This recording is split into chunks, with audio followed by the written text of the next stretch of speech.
Voters decide an unprecedented election in Colorado. For the first time in at least 100 years, there are 3 open congressional seats. Representatives Ken Buck and Doug Lamborn retired. Lauren Boebert switched from Congressional District 3 to Congressional District 4.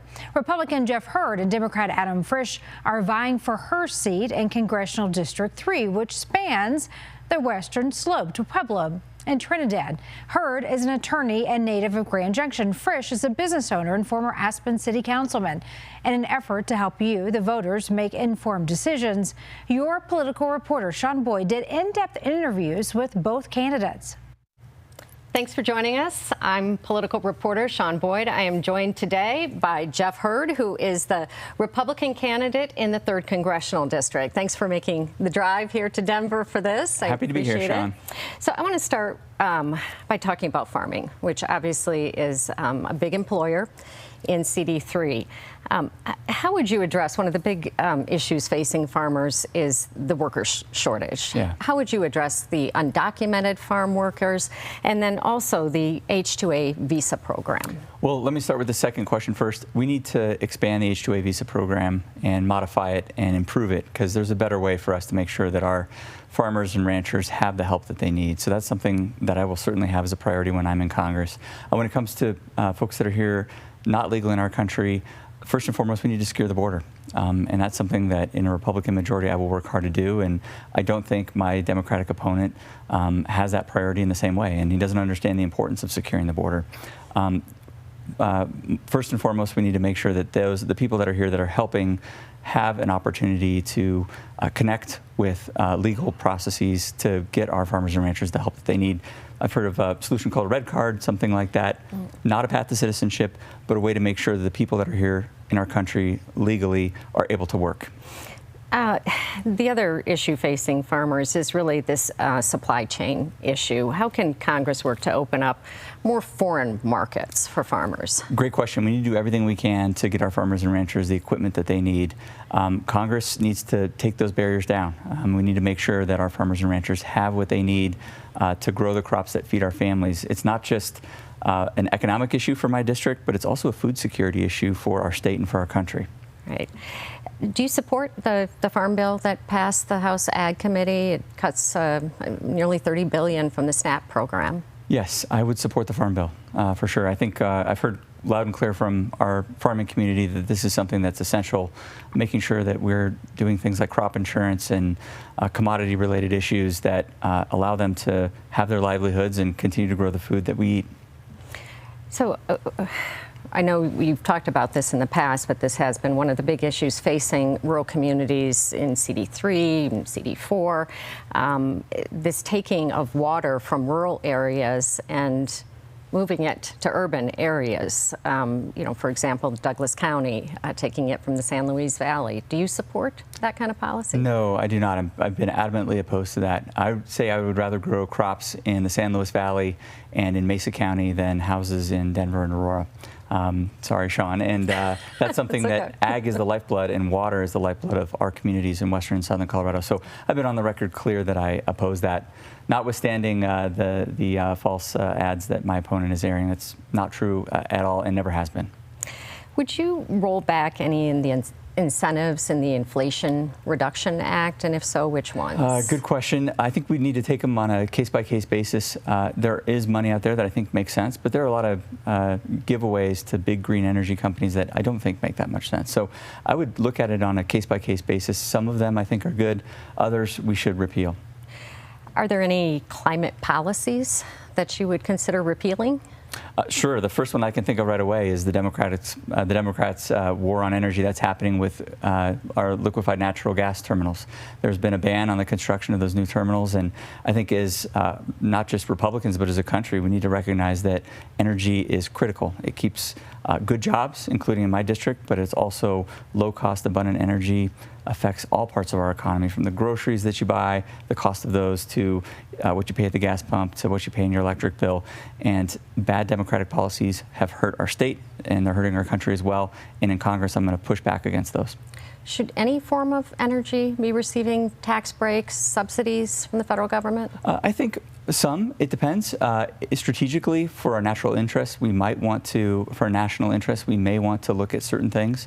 I would tell you the biggest priority from my perspective is just rolling back some of the bad government regulation that's hurting energy. And that's something, you know, my opponent is an Aspen Democrat who, when he was on the city council, was voting in favor of fees on carbon-based energy, and that's something I would be adamantly opposed to, and I would push back on those sorts of bad policies. I'm going to turn to budget priorities now. Are you open to both revenue increases and spending cuts as a way to reduce the debt and deficits?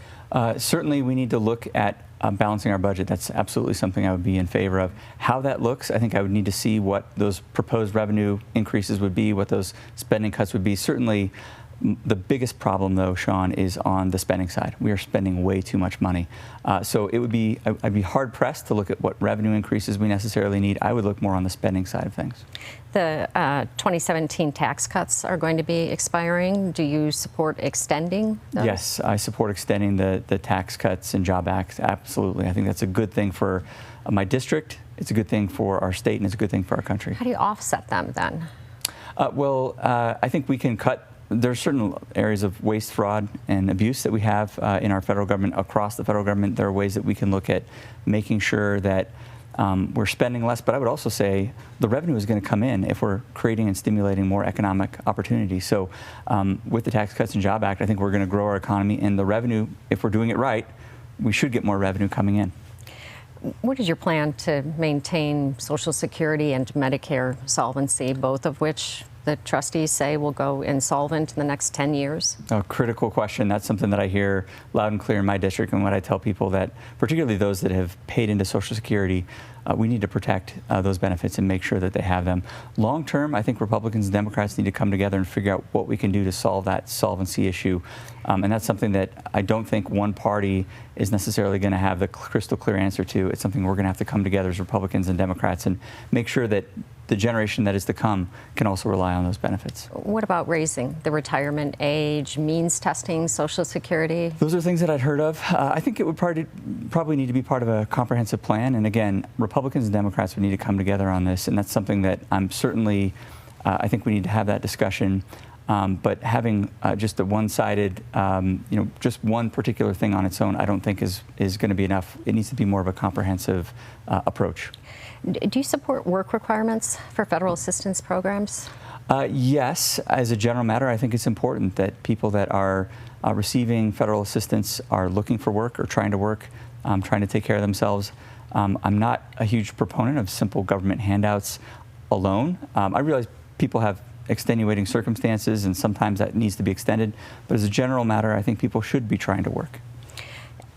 Will you support earmarks if you're elected, and if so, under what circumstances? Congressionally directed spending, yes, I would, as if it makes sense for the district, if it's a good return on investment for the taxpayers, and if it is tied to some measurable goals. I don't like spending money for spending's sake. I mentioned that we have a spending problem in our government, in our federal government. So yes, congressionally directed spending is something I would support as long as it's measured and tied to specific goals that benefit my district. You touched on this, but do you support a constitutional balanced budget amendment? I would, yes. That's something that I think I would look at for sure. Do you support dismantling federal agencies? There's been talk of this in this Project 2025, dismantling some federal agencies, some federal departments. Do you support that for any of them? No, I think we certainly need significant reform. The one I've heard a lot about is the Department of Education. I think it needs to be reformed. I think a lot of those, the dollars that are going to the federal government should be left with local governments and local school districts, and we can bring a lot of that control and authority back to rural districts, particularly in the 3rd on the western slope and in southern Colorado. But I do see a limited, so massive reform is needed in the Department of Education, but I do see a strategic role that the Department of Education can play in making sure that we stay ahead as a country when it comes to education and we don't fall behind the Chinese, for example, or the Russians. And having a national federal policy when it comes to education, I think making sure that we are keeping up with our competitors is important, and that's something that the Department of Education could do. So maybe scaling back the Absolutely, department. scaling it back and making it more effective and efficient. Former President Trump has vowed, if reelected, that he would move a large chunk of the federal bureaucracy outside of Washington, similar to how the Bureau of Land Management That's right. was moved into the CD3. Do you support that?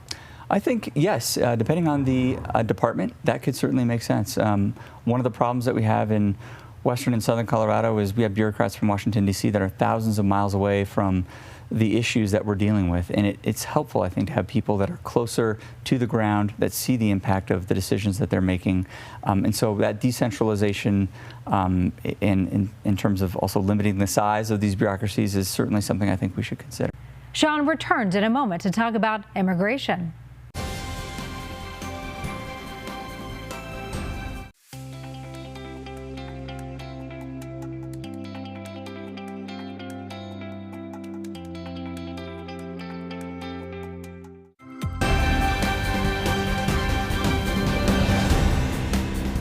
Do you support allowing the president to reclassify civil service workers as political appointees? You could fire at will. I guess I would say that's something I need to learn a little bit more about to see the specifics of that.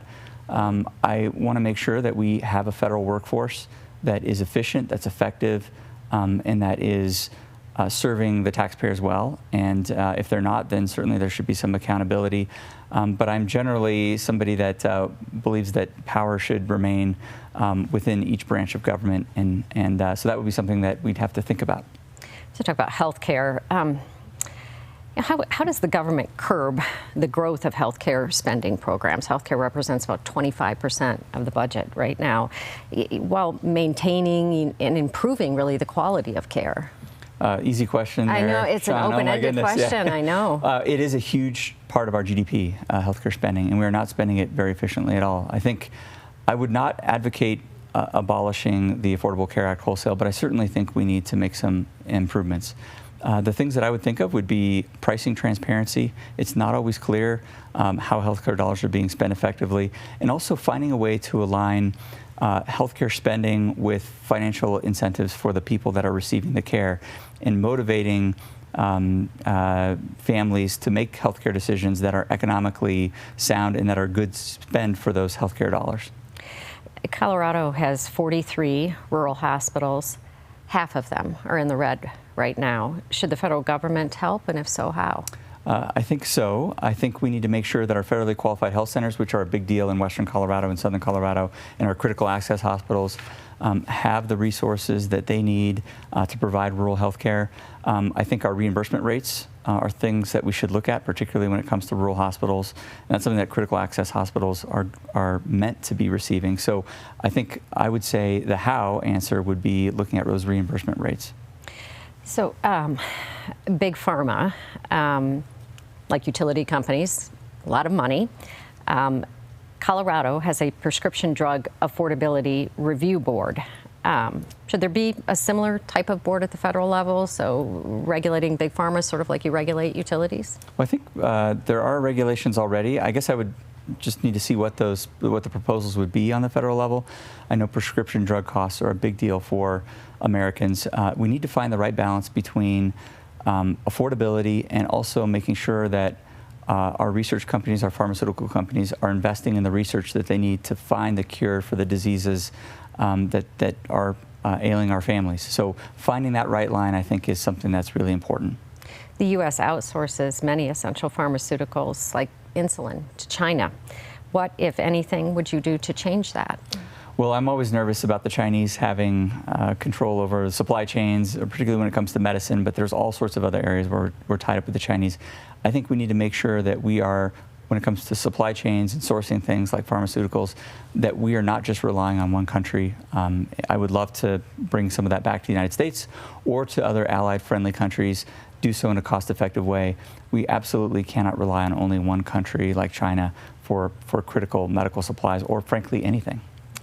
Switching gears a little bit here, do you think the minimum wage should be increased? What about the tipped minimum wage, too?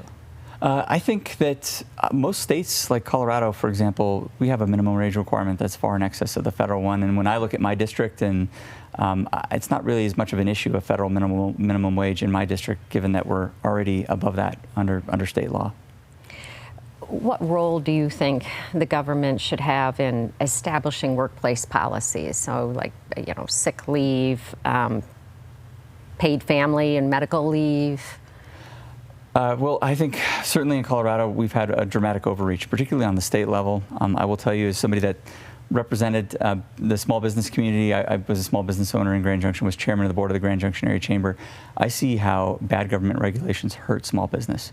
And I know they're well-meaning and intended, but a lot of these, particularly state regulations, but also federal regulations, hurt small businesses, make it harder for them to succeed and thrive. And so I think letting small businesses make those decisions and be competing with each other and providing additional benefits as part of that competitive process is much better than just having a top-down government solution with our state or federal government dictating what every single benefit that we need to provide to employees. Child care is an issue, the cost, availability of it throughout the state, but I think especially in rural parts of the state. Should the federal government fund child care programs like Head Start as a way of increasing the workforce? Perhaps, but I would also say child care tax credits also are things to look at. I know that that's something that I think would have bipartisan support, and making sure that again, I tend to be more of a free market, limited government type of person, and so if we can have tax credits incentivizing consumers and families to make choices with respect to that, I think that's a good way to do it. If reelected, former President Trump plans to impose a 10% tariff on all foreign goods that come into the United States. Do you support that? I haven't heard the specifics of his policy, but I would say when it comes to tariffs generally, I'm generally skeptical of too many tariffs. I think we can use them strategically, particularly with countries that are abusing the trade process. But I'd have to look and see what the president's supporting before I'd know for sure. Okay. Immigration. We've touched on this at the beginning, but I want to revisit it here because it is such a huge issue this election. What would be your immigration priorities? So finishing the wall, more border security, visa reform? Yes, is the answer. Certainly, I don't think we can have a rational immigration policy unless we secure the border. So we have to do that first. We need to complete the wall. We need to complete the infrastructure there. We need to have asylum reform as well. The asylum process, I think, is being abused. And also, we need to make sure that Border Patrol and law enforcement are fully funded. And this is one of the big distinctions between me and my opponent. He is running to be part of a Democratic majority that will be bad for border security, that is not really interested in asylum reform, unless it's an election year. I'm going to be somebody that, when I'm in Congress, will work hard to make sure that we secure the border and we have a rational immigration system that makes sense. And I'm pro-immigration. My wife is an immigrant to our country from former Czechoslovakia. We just need to do it right. We are a country, yes, of immigrants, but also a country of laws, and that's the perspective I'll take with me in Washington. What about path to citizenship for Dreamers? That's something that I would be open to. People that have not had a choice about being here in the country, or they're here illegally without any choice of their own, I think that we should look at a path to citizenship for those Dreamers.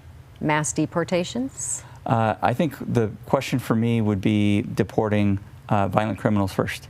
And that's certainly a priority. Bringing them to justice and then deporting them would be a top priority for me.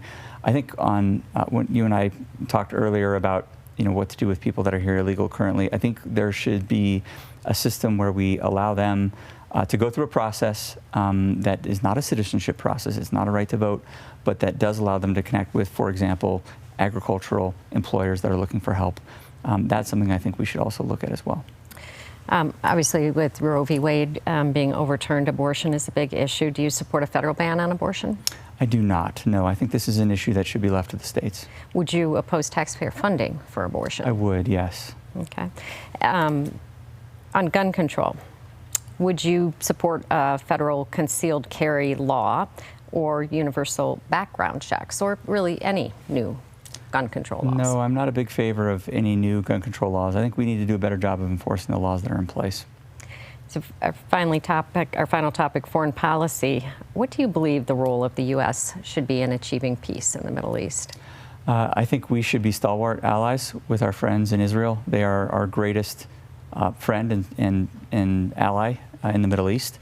And we need to make sure that we do everything to support them and to give them the resources and weaponry that they need to defend themselves.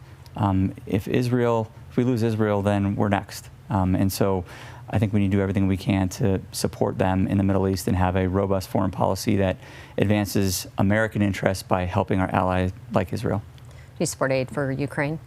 I do support lethal aid to Ukraine. As long as it's tied to a strategic objective, I think that's something that's critical. It's not always clear to me what the Biden administration is doing when it comes to lethal aid to Ukraine, but it's certainly something that I think is critical, not just to prevent Russian control of that sphere, but also the Chinese. Remember, the Russians and the Chinese are best friends, and turning Ukraine over to Russia means turning it over to the Chinese, which is bad for America. All right. Well, that's all I have. Anything that I didn't touch on that you would like to add? Sure. Maybe why I'm running. I'm a Colorado native and grew up in Western Colorado, and I'm running because I feel like rural Colorado is being left behind, and our greatest export has become our kids. They grow up and they leave and they don't come back. And my fundamental reason for running is I want to create economic opportunities so that families can, if they want, stay and live and thrive in Western and Southern Colorado. And so that's why I'm running. That's what's motivating me. And I'm raising 5 children with my wife, and I want to create opportunities for them and for all the other kids in my district to stay and be able to support their families when they grow up. So you're talking about small business, maybe opportunities, work opportunities. Work opportunities, yes, and pushing back on the terrible Democrat regulations that my opponent, an Aspen Democrat, would be imposing in Congress. Things that are shutting down our power plants, things that are shutting down our coal mines, things that are preventing our natural gas workers from getting those resources out of the ground. Those are good for our economy, for jobs, but they're also good for people that aren't necessarily in the energy economy either. People here in Denver, the cost of your groceries, your gas, your utility bill, all reflected in bad Democratic energy policies that we need to push back on, and I will do that in Congress. All right. Jeff Hurd, thank you so much for joining me.